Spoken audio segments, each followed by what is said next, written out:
The story begins in the Shadow Dungeon, where Beru is increasingly worried about the disappearance of young Monarch. This was because there had been no news of Suho's whereabouts for 3 weeks. Beru then asked KAISEL and Amit, "Hey, young Monarch must be okay, right?" On the other side, Gray could only look down and cry in the bag. Amit, who had been looking calm, now began to worry a little and replied, "I guess we haven't heard from him for a while. It seems like something happened to him." Hearing that, the crying Beru immediately screamed hysterically. At a time when everyone was very worried about young Monarch, suddenly, a dimensional portal appeared inside the Shadow Dungeon. From the portal emerged footsteps that were familiar to them. The young man was Suho, who had returned in damaged clothes. Suho said, "It's been a long time since I've seen you guys." Seeing the return of Lord Suho, Beru and KAISEL were shouting while crying happily. The scene then moves to Jin Seof's company precisely in Yi Jin-ho's office. There was Chairman Woo Jin-chul visiting to give a report on Suho's disappearance. Jin-ho, who was very anxious, immediately asked about how Suho was doing, who had disappeared for a long time. But Chairman Woo Jin-chul apologized that the Hunter Association had not found anyone who looked like Suho anywhere. Even Chairman Woo Jin-chul also said that the atmosphere of the Hunters Association was not good. People were starting to believe that Suho had killed Lee Min-sung. Hearing that, Jin-ho immediately got up from his chair and said, "That's impossible. Suho couldn't have killed someone." Chairman Woo Jin-chul replied calmly, "I'm not sure if the temperature did it either. I think it must have something to do with the colonizing apostolaterum that the temperature told you about before." Jin-ho seems to have told Chairman Woo Jin-chul about the existence of apostolaterum, a figure who wants to rule the earth. With a face full of frustration, Jin-ho said, "In the previous world, I couldn't do anything to help Hyung Lim, who was fighting alone. But this time, I won't let Suho fight alone either." In the middle of their conversation, Chairman Woo Jin-chul's cell phone suddenly rang. An emergency notification appeared on the screen, making the atmosphere instantly tense. It was an emergency notification signaling a dungeon break somewhere in South Korea. However, it wasn't the first time. Chairman Woo Jin-chul had received such emergency notifications many times in the past few days. In the city center, the dungeon break has turned into a nightmare. Ferocious lizard monsters rampage through the streets, destroying buildings and attacking anything they come across. Although the hunters were alerted and tried to hold back the monsters, they were overwhelmed by the number and strength of the creatures. The lizard monster can easily take out several hunters at once. Seeing the chaos, the other hunters couldn't hide their frustration. "Damn it, how can there be a dungeon break in the city center?" one of them exclaimed. "What on earth is the Hunter Guild that's supposed to be in charge of closing this gate doing?" While the hunters wondered how this dungeon break could have happened, it then moved to the top of a building. There, a hunter was hidden, observing the chaos that was taking place. Yes, all these dungeon breaks were the work of one apostolaterum. With a wicked smile, he muttered, "Boring. If I want to get into the core of the Hunter Association, I need a result. The worse the damage, the bigger the news. And the bigger the news, the bigger my performance." Before that, he thought for a moment, humans are indeed a strange species. They only remember the people who make it into the headlines, but forget the names of the hunters who went first, who died to save many lives. On the one hand, the hunters who were trying to stop the monsters are now increasingly pressed. The remaining hunters could only survive with their remaining strength. However, just as the hunters were beginning to despair, reinforcements finally arrived. A highly ranked hunter appeared amidst the chaos. Without hesitation, he immediately unleashed his sword slash. One slash instantly ripped open the mouth of the lizard monster. The hunter then stood in the front row. In a loud and confident voice, he said, "Everyone, stay behind me." Seeing the reinforcements that had arrived, the other hunters began to feel relieved. "B-rank hunter Huang Zhang is here," one of them exclaimed. "Looks like we still have hope for survival." The spirit that had been lost was now rekindled in their eyes, but unfortunately, Dojin would not let things go that easily. With a cold stare, he said, "Hunter rank B, Looks like an annoying little bug just appeared. This is the stage I created to make me shine as a hero.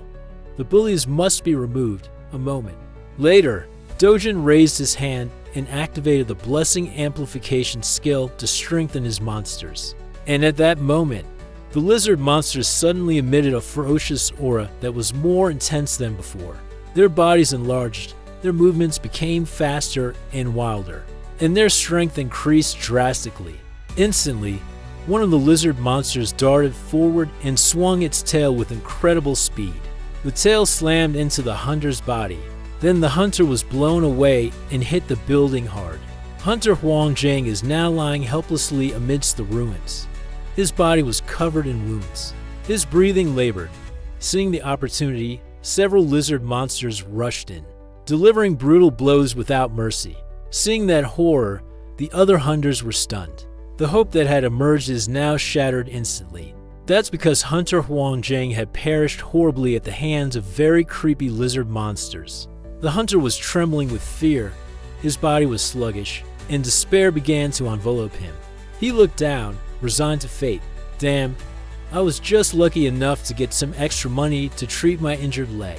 I've even bought new equipment and returned to being a hunter, he muttered softly. What is this, a rash act from a rank D hunter like me? Just because I wanted to save someone from monsters. In the midst of his desperation, several lizard monsters suddenly darted towards him. They were ready to pounce on the hunter's frail body, but when the hunter was resigned to his fate, suddenly a mysterious man appeared who immediately lunged forward. The man then jumped up and smashed the monster's head with great power. The punches and kicks were also delivered at a very fast speed. The three ferocious monsters were defeated instantly. The identity of the masked man is none other than Suho. Seeing the monster being taken down so easily, the hunters were shocked by what happened. When the hunter saw the masked man standing before him, a flash of memory flashed through his mind. That was the young man who did the solo raid back then, he thought in surprise. Back then I heard that he was just a pretentious rank D hunter. But how could he defeat that lizard monster so easily? After defeating the three lizard monsters, Suho prepared to try out the new skill he had acquired from the class advancement quest. He extended his hand toward the lifeless bodies and said firmly, "Rise!" And at that moment, shadows began to seep out of the monsters' corpses, slowly enveloping Suho's body. The dark aura swirled around him, marking the beginning of a new power that had risen. The hunters who saw the black shadow did not understand what was happening. After that, the black shadow slowly enveloped the hunter's body and began to form armor and weapons. The hunters were very surprised when black armor and weapons were suddenly attached to their bodies. On the other hand, Beru, who was watching everything, looked amazed, in a tone full of amazement. He asked, "Lord Suho, do you now have the ability to apply shadow form transformation to other beings as well?" But Suho answered calmly, "This is not shadow form transformation, Beru. Unlike transformation, this ability is classified as an item skill." Beru murmured in awe. "So, that means my lord can create an item from a shadow warrior. Amazing. Even my lord Shadow Monarch doesn't use this kind of power. It seems like this is the result of a class advancement quest that the young monarch went through. This is the power of an irregular white shadow." On the one hand, the hunters wearing the darkness items felt that their bodies felt lighter than usual. Even the items they wear can add additional power and skill effects. For example, the Shadow Dragon Warrior's sword item is able to ignore 10% defense when attacking. Suho stood confidently, feeling the power he had just generated. He looked around him, feeling that there was now no reason to hide his face. As the monsters began to arrive, Suho looked at the hunters behind him. With a sharp gaze and full of confidence, he said, "If you still want to fight, are you willing to lend me your strength?"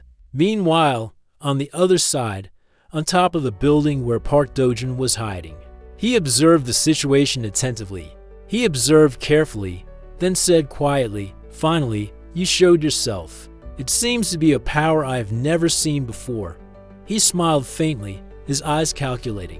"Apparently, you have become a different person.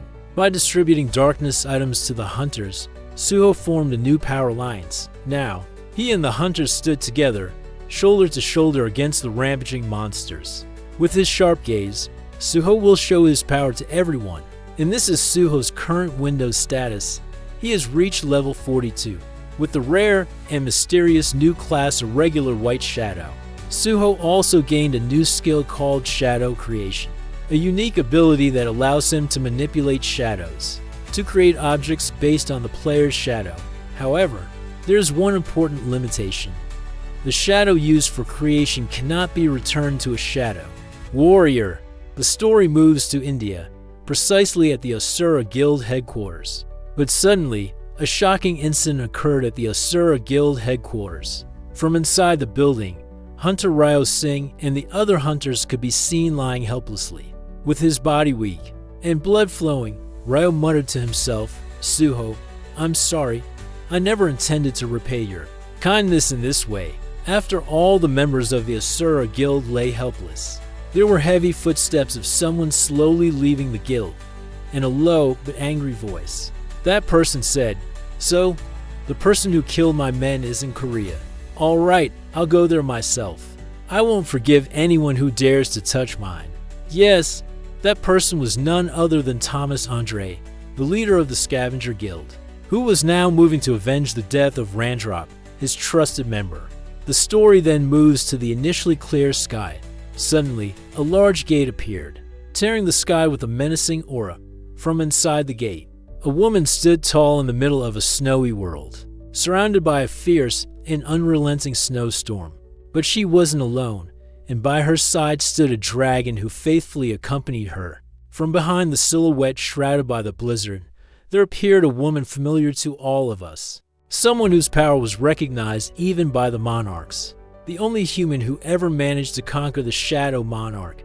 Yes, she is Cha Hae-in, wife of Sung Jin-woo and mother of Sung Suho. Now, Cha Hae-in stands graceful yet powerful, accompanied by a giant dragon that is most likely KAISEL. And this is where Chapter 47 closes, leaving us with the big question of what role Cha Hae-in will play in the upcoming battle. With this, Season 1 of Ragnarok solo leveling has ended. Thanks for watching. Don't forget to turn on the bell